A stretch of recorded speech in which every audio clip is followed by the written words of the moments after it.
Good morning, everyone. It's me, Joan, here with the First Time Mom program, and want to just give you a weekly installment of some tips and strategies to help make the early postpartum period a little bit more manageable. I just realized I forgot to start my Instagram live, so just give me 1 second while I do that. This technology, as I've said before, it's not my strongest suit. But here we go, Mary Joan with today's tips and strategies for new moms. And if for me personally, first baby was a learning curve for sure. And then when I had my can still be helpful. And if you have someone in your life who is having a subsequent baby and you feel that they could benefit from this information, pass it on to them. I think we just really need to support and help all moms out there. And small things can make a big difference. Okay, so we've been talking about the need to have help because, as we said, the newborn phase is quite challenging. When we think about the sleep deprivation, being on call 24/7, and you're responsible for this tiny little human being whose only form of communication is crying, which is quite stressful. So when our babies cry, it creates a stress response in us because, of course, we want them to be happy and content, and their crying indicates to us that they're not. And if we can't figure out what's going on, it doesn't feel good. And especially in that first 6 to 8 weeks, we're getting to know our baby. We're getting to know their cries, and it can be a bit of a bumpy journey as we're figuring all that out. So it highlights the need for help. It highlights the need for breaks.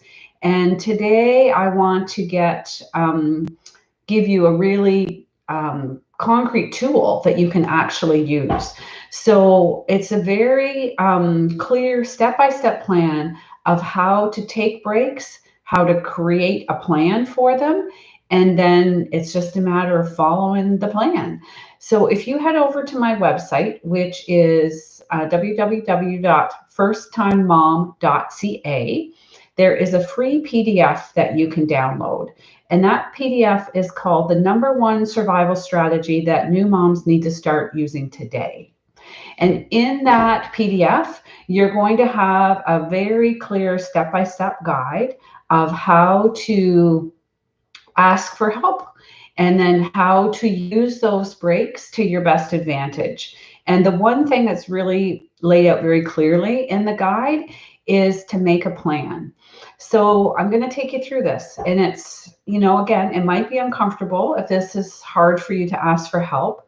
But the plan is to think about 2 or 3 people in your world who might be to give you an hour and a half, or 2 hours once a week. So for them, it's not a massive commitment. So let's say you have one person who's happy to come over on Sunday from 1 to 3. You have somebody who's happy to come over on Tuesday from 1 to 2:30. And you have another person who's happy to come over on Thursday, say from 11 to 1.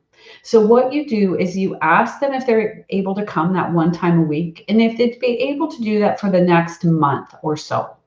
And they say, sure, no problem. Then you actually make out a calendar on your computer or by hand, or just take one from a wall calendar you have, and you put their names and the times on those calendars for the next month.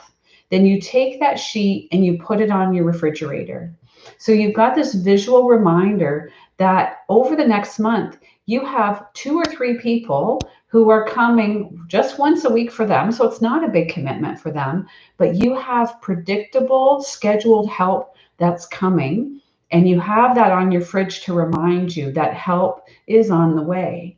So let's say there's a day when you don't have help and you're struggling and you're feeling overwhelmed and you're exhausted and the baby's been up many times throughout the night, but you look at that calendar and you know that someone's coming tomorrow, and it's already preset and prearranged. It's like a feeling of relief, a feeling that helps you be grounded that, okay, I can get through today because I've got a plan. And it's a concrete plan. You do the asking one time, you set it out for the whole month, and then you don't have to think about it again. This has been a lifesaver for many of the women that I worked with. I wasn't wise enough when I was having my babies to use this strategy. It's been working with hundreds of women as they have tried to navigate the emotional ups and downs of the early postpartum days. And this strategy has been life changing for them. Most women, when they get it in place, they feel a sense of relief. And then once those breaks are happening consistently and predictably, they talk about the amazing relief they feel. One mom I worked with, she was so sweet. She called it her sanity saver. And that's what she even labeled it on her fridge as the sanity saver. She had her calendar mapped out, and it just made a world of difference. So give yourself this gift, give yourself the benefit of getting through this period a little bit more easily. And having the help and support is going to make the biggest difference. So head on over to the website, grab the PDF. If you and know anybody who's expecting a baby, encourage them to go grab it as well. I want to spread the word. I want to help women get through this time. So have a great day, ladies. I am here for you, and I'll look forward to bringing some more strategies and tips next week. Bye for now.